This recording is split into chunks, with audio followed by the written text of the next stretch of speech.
ಪ್ರಭು ಯೇಸುವಿನಲ್ಲಿ ಅನುಗ್ರಹಿತರಾದ ಪ್ರಿಯರೇ, ಒಂದೊಳ್ಳೆಯ ದಿನಕ್ಕಾಗಿ ದೇವರಿಗೆ ಕೃತಜ್ಞತೆಯನ್ನು ಸಲ್ಲಿಸೋಣ. ಪ್ರತಿನಿತ್ಯ ದೇವರ ವಾಕ್ಯವನ್ನು ಆಲಿಸುವವರು, ಪ್ರಾರ್ಥಿಸುವವರು ನಾವಾಗಿದ್ದೇವೆ. ಒಂದು ಉಳಿತು ಅನುಗ್ರಹ ಸ್ವಲ್ಪವಾದರೂ ಜೀವನದಲ್ಲಿ ಅನುಭವಿಸದೇ ಇರುವವರು ಯಾರೂ ಸಹ ಇರುವುದಿಲ್ಲ. ಇಂದೊಂದು ಒಳ್ಳೆಯ ದಿನವಾಗಲಿ, ದೇವರ ಅನುಗ್ರಹ ಇರುವ ಪ್ರಾರ್ಥಿಸುವ ಸಮಯವಾಗಿದೆ. ನಿಮಗೆಲ್ಲ ಕೃಪೆ ಉಂಟಾಗಲಿ, ಸಂತೋಷ ತುಂಬಲಿ. ಒಂದು ನಿಮಿಷ ಪ್ರಾರ್ಥಿಸಲೇ.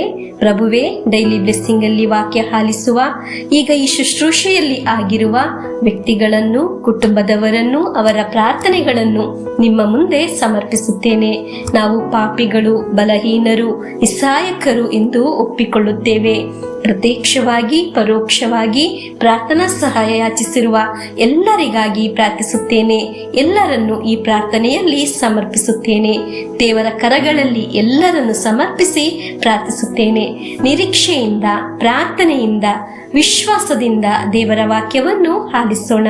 ಪ್ರಿಯರೇ, ಒಂದು ಸಮಯ ನೀವಿಂದು ಯೋಚಿಸುತ್ತಿರಬಹುದು, ನಾನು ಒಂದು ಸಮಸ್ಯೆಯಲ್ಲಿ, ಕಷ್ಟದ ಸಮುದ್ರದಲ್ಲಿ ಆಗಿದ್ದೇನಲ್ಲ.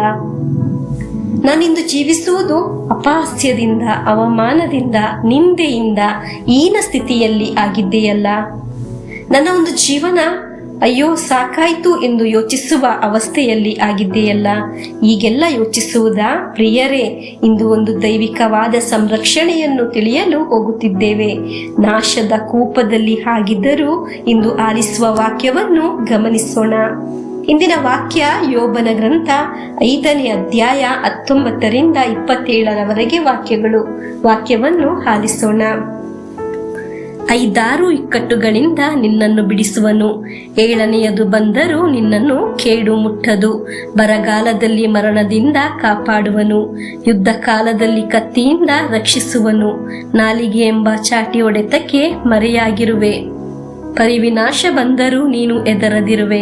ಕ್ಷಾಮಡಾಮರದಲ್ಲೂ ನೀನು ನಗುತ್ತಿರುವೆ, ಕಾಡು ಮೃಗಗಳಿಗೂ ನೀನು ಅಂಜದಿರುವೆ. ಒಣದ ಕಲ್ಲು ಬಂಡೆಗಳೊಡನೆ ಒಪ್ಪಂದ ಮಾಡಿಕೊಳ್ಳುವೆ, ಆ ಕಾಡು ಪ್ರಾಣಿಗಳೊಂದಿಗೆ ನೆಮ್ಮದಿಯಿಂದ ಬಾಳುವೆ. ನಿನ್ನ ಗುಡಾರಕ್ಕೆ ಗಂಡಾಂತರವಿಲ್ಲವೆಂಬ ನೆಮ್ಮದಿ ನಿನಗಿರುವುದು. ನಿನ್ನ ಮಂದೆಯನ್ನು ನೀನು ನೋಡ ಬಂದಾಗ ಕೊರತೆ ಕಾಣಬಾರದು. ನಿನ್ನ ಸಂತತಿ ದೊಡ್ಡದೆಂಬುದು ನೀನು ತಿಳಿಯುವೆ, ಅದು ಇಳೆಯ ಹುಲ್ಲಿನಂತೆ ಹುಲುಸಾಗಿ ಬೆಳೆಯುವುದು ಕಾಣುವೆ. ಸುಗ್ಗಿ ಕಾಲದಲ್ಲಿ ಕಾಳು ತೆನೆ ಕಣ ಸೇರುವಂತೆ ವೃದ್ಧಾಪ್ಯ ಕಳೆದ ಮೇಲೆ ನೀನು ಸಮಾಧಿ ಸೇರುವೆ. ಇದನ್ನು ನಾವು ಪರಿಶೋಧಿಸಿದ್ದೇವೆ, ಇದು ಯಥಾರ್ಥ. ಇದನ್ನು ಕೇಳಿ ತಿಳಿದುಕೋ, ಇದು ನಿನಗೆ ಹಿತಕರ. ಪ್ರಿಯರೇ, ಇಂದು ವಾಕ್ಯದಲ್ಲಿ ದೇವರು ನಮ್ಮೊಂದಿಗೆ ಮಾತನಾಡುತ್ತಿದ್ದಾರೆ. ಹಾಲೆಲೂಯಾ. ಎಲ್ಲಾ ಕಷ್ಟದಿಂದ ನಿನ್ನನ್ನು ಬಿಡುಗಡೆ ಮಾಡುತ್ತಾರೆ. ನೀನು ಅನುಭವಿಸುತ್ತಿರುವ ಎಲ್ಲ ಸಮಸ್ಯೆಯಿಂದ ನಿನ್ನನ್ನು ಬಿಡುಗಡೆ ಮಾಡುತ್ತಾರೆ. ನಿನ್ನ ತಲೆಮಾರು ಅನುಭವಿಸುತ್ತಿರುವ ಕಷ್ಟಗಳಿಂದ ದೇವರು ವಿಮೋಚನೆ ನೀಡುತ್ತಿದ್ದಾರೆ. ಹಾಗೆ ಮಾತ್ರವಲ್ಲ, ಇನ್ನು ಒಂದು ಕಷ್ಟವು, ನಷ್ಟವು ನಿನ್ನನ್ನು ಮುಟ್ಟುವುದಿಲ್ಲ. ದೇವರು ನಿಮ್ಮ ಜೀವನವನ್ನು ಅನುಗ್ರಹಿಸುವರು.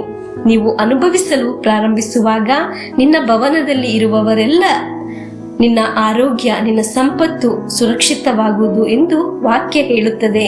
ಕಷ್ಟ ಬಂದಾಗ ನಾವು ಯೋಚಿಸಿರಬಹುದು, ಇನ್ನು ಹೇಗೆ ಮುಂದೆ ಹೋಗುವುದು, ಇದು ಹೇಗೆ ಸರಿಯಾಗುವುದು, ದೇವರೇ ಈ ಸಮಸ್ಯೆಯಿಂದ ನಾನು ಹೇಗೆ ಹೊರಗೆ ಬರುವುದು ಎಂದು ಎಲ್ಲ ನೀವು ಯೋಚಿಸುತ್ತಿರಬಹುದು. ಆದರೆ ಇಂದು ಯೋಚಿಸುವ ಎಲ್ಲಾ ಸಮಸ್ಯೆಯಿಂದ ಪ್ರಭು ನಮ್ಮನ್ನು ರಕ್ಷಿಸುತ್ತಾರೆ. ಹಾಲೆಲೂಯಾ. ನಮಗೆ ಒಂದು ಸಹ ನಷ್ಟವಾಗಿ ಹೋಗುವುದಿಲ್ಲ. ಪ್ರಿಯರೇ, ನಮಗೆ ವಿಶ್ವಾಸಿಸಿ ಸ್ವೀಕರಿಸಿ ಹೇಳುವ ದೇವರ ವಾಕ್ಯವನ್ನು ನಾನು ವಿಶ್ವಾಸಿಸುತ್ತೇನೆ. ದೇವರ ವಾಕ್ಯದಲ್ಲಿ ನಾವು ಸುರಕ್ಷಿತರು ಎಂದು ನಾವು ಅರಿತಿದ್ದೇವೆ. ನಮ್ಮ ಕುಟುಂಬ ಸುರಕ್ಷಿತವಾಗಿದೆ ಎಂದು ನಾವು ಅರಿತಿದ್ದೇವೆ. ನಮ್ಮ ಆರೋಗ್ಯ, ಸಂಪತ್ತು ಎಲ್ಲವೂ ಸಹ ಸುರಕ್ಷಿತವಾಗಿದೆ ಎಂದು ನಾವು ಅರಿತಿದ್ದೇವೆ.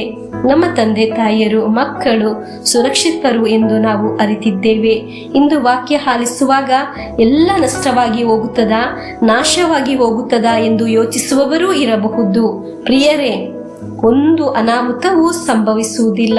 ಕಾರಣ ನಿಮ್ಮ ಜೀವನ, ಭವನ ಎಲ್ಲ ಸುರಕ್ಷಿತವಾಗಿದೆ, ದೇವರ ಸಂರಕ್ಷಣೆಯಲ್ಲಿ ಇದೆ. ಪ್ರಿಯರೇ, ವಿಶ್ವಾಸದಿಂದ ಪ್ರಭುವಿನ ಆಶೀರ್ವಾದವನ್ನು ಸ್ವೀಕರಿಸೋಣ. ನಮ್ಮ ಪ್ರಭು ಯೇಸುಕ್ರಿಸ್ತರ ವರಪ್ರಸಾದವು, ದೇವರ ಪ್ರೀತಿಯು, ಪವಿತ್ರಾತ್ಮರ ಅನ್ಯೋನ್ಯತೆಯು ನಮ್ಮೊಡನೆ ಇರಲಿ. ರೋಗಗಳಿಂದ ಅಪಘಾತದಿಂದ, ದುರ್ಮರಣದಿಂದ, ಅಗಾಲಿದ ಮರಣದಿಂದ, ಅಸೂಯೆಯಿಂದ, ಮೋಸೆ ವಂದನೆಯಿಂದೆല്ലാം ದೇವರು ನಮ್ಮನ್ನು ಸಂರಕ್ಷಿಸಲಿ. ಹಾಲೆಲೂಯ, ಆಮೇನ್.